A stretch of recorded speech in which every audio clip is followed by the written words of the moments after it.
baabuur buu ku qaaday weyn iyada iyo caruurteedii oo dhan 11kiiba isagaana ku waday baabuurkii baa la qallimay gebigood waxaa ka badbaaday iyada iyo wiilkeygii weynaa ee curadka ahaa bes intii kale way ku dhinteen iyadii lafta dhabarka ayaa jabtay wiilkeygiina iyo gacanta iyo meeluu ka jabay laakiin waa iska fayowya markii ay soo miyirsatay ayaa waxay ogaatay in caruurteedii inankaas uu ka nool yahay 10kii kale inay dhinteen ay ogaatay iyadiina waxaa ku dhacay dhinac baa baktiyey baralise baa ku dhacay 3 sano ayay dhakhtarka ku jirtay wiilkaygii 2 bilood buu ku jiro ka soo baxay noloshiiba hadda ku culusaatay waa la bilaabay dembigii baa bilaabay waxay ku socotaa waa kursi yaa lagu wadaa dadka laxaad kale kursiga ay raacaan ay ku fadhiistaan ayay ku socotaa wiilkeygii ayay ku tiri ii kaale dhakhtarkan ka soo baxe baabuur buu soo kaxaystay isagana waddada markuu soo socdo baabuurkii la rogmaday isaguna waddaduu ku soo dhintay wax u yimaada way weyday waa keligeed laakiin lacag baa leedahay la soco dhakhtarkii ayaa reerkoogii bay raadiyeen aabbaheed iyo walaalkeed baa yimid si ay u qaataan waxaa yimid محمد ما تقرأنسان محمد وويلكي وأوديجي ودلي أيا يمسير دحالكي أبيه وحقوقاته وحال سعتي معيدي أيا لا سعتي سلانتي دشيد دارين قبدي ماشي صوتها جنتهي وحي تري مركي سلانتي أركتي أي حسوستي إن الدم بقش waxay ku tiri habar yar maad xasuusanaysaa hadalkaagii aad igu tiri ida alxaqiiqatu ikhtafat can almakhluuq xaqiiqadu hadday ka qarsoon tahay makhluuqa dadka ay ka qarsoon tahay ilaaha khaaliqa kama qarsoono maxasanta haabay tiri waxay tiri saamixni ana alatii qataltu daariin gabadhaadii daariin anigaa dila isaamax ilaahay waa kan ii qabtay caruurtaydii oo dhan waan waayey anigana waa ka dhabarkaa la iga jebiyey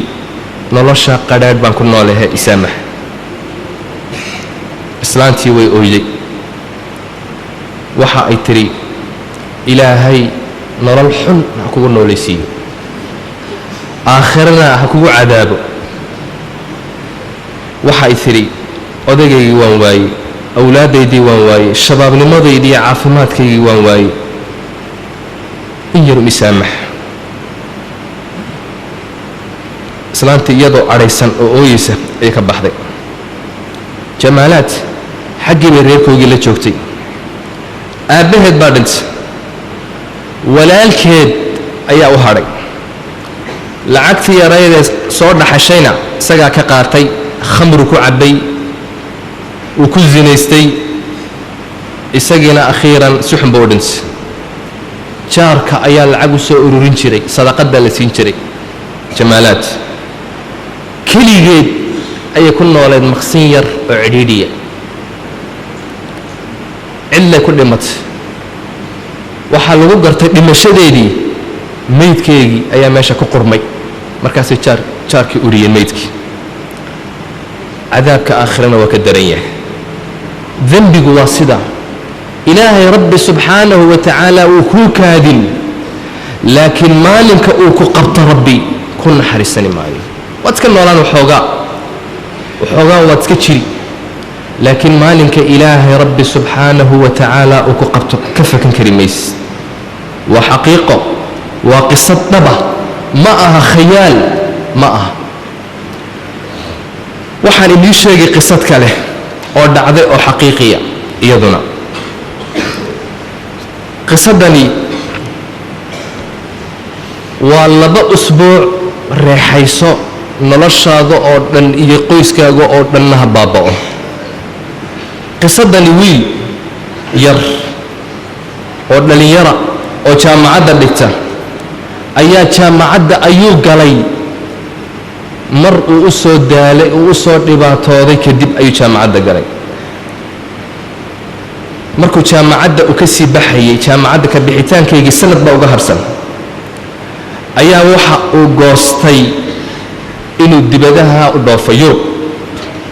reerkoodu iyagoona ogeyn ayuu doonayay inuu Yurub tago waxa uu rabaa inuu zino uu xagga ku soo sameeyo xashiisho iyo khamro inuu maartay uu soo cabo ayuu rabaa aabihii buu ka qarinayaa hooyadii buu ka qarinayaa dadkoodu inay ogaadaan ma doonayo wiilkani arrintaasi markay ku soo dhacday fikraddaasi inuu dhoofo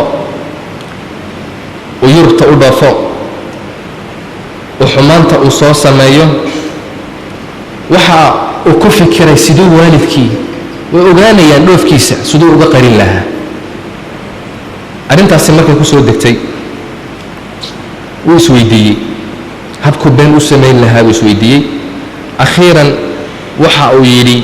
waxaan oran aabbahay iyo hooyaday meel yaroo tuulo yar oo waddanka ka mida ayaan u yar dalxiis tagayaa isaamaxa iyo ogolaada arrintiibuu waalidkii ku qanciyey waalidkii waa yahay buu yidhi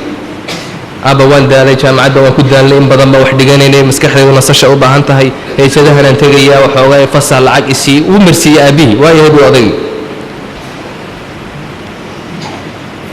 waxa uu bilaabay inuu baasaboorkii si hoos ahaan ula soo baxo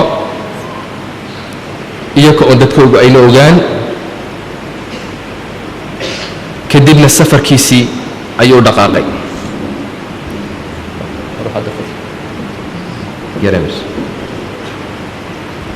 lacagtiina aabbihii uu siiyey waxa uu yidhi 2 toddobaad umaan kaa maqnanaya aabbo 2 toddobaad kadib oo iman odaygii sidaasuu ku waafaqay wuu yeelay lacagtiina waa siiyey 2 toddobaad ayuu maqnaanayaa wiilkii reerkooduu sabootiyey wuu baxay mid saaxiibkii ayuu la heshiiyey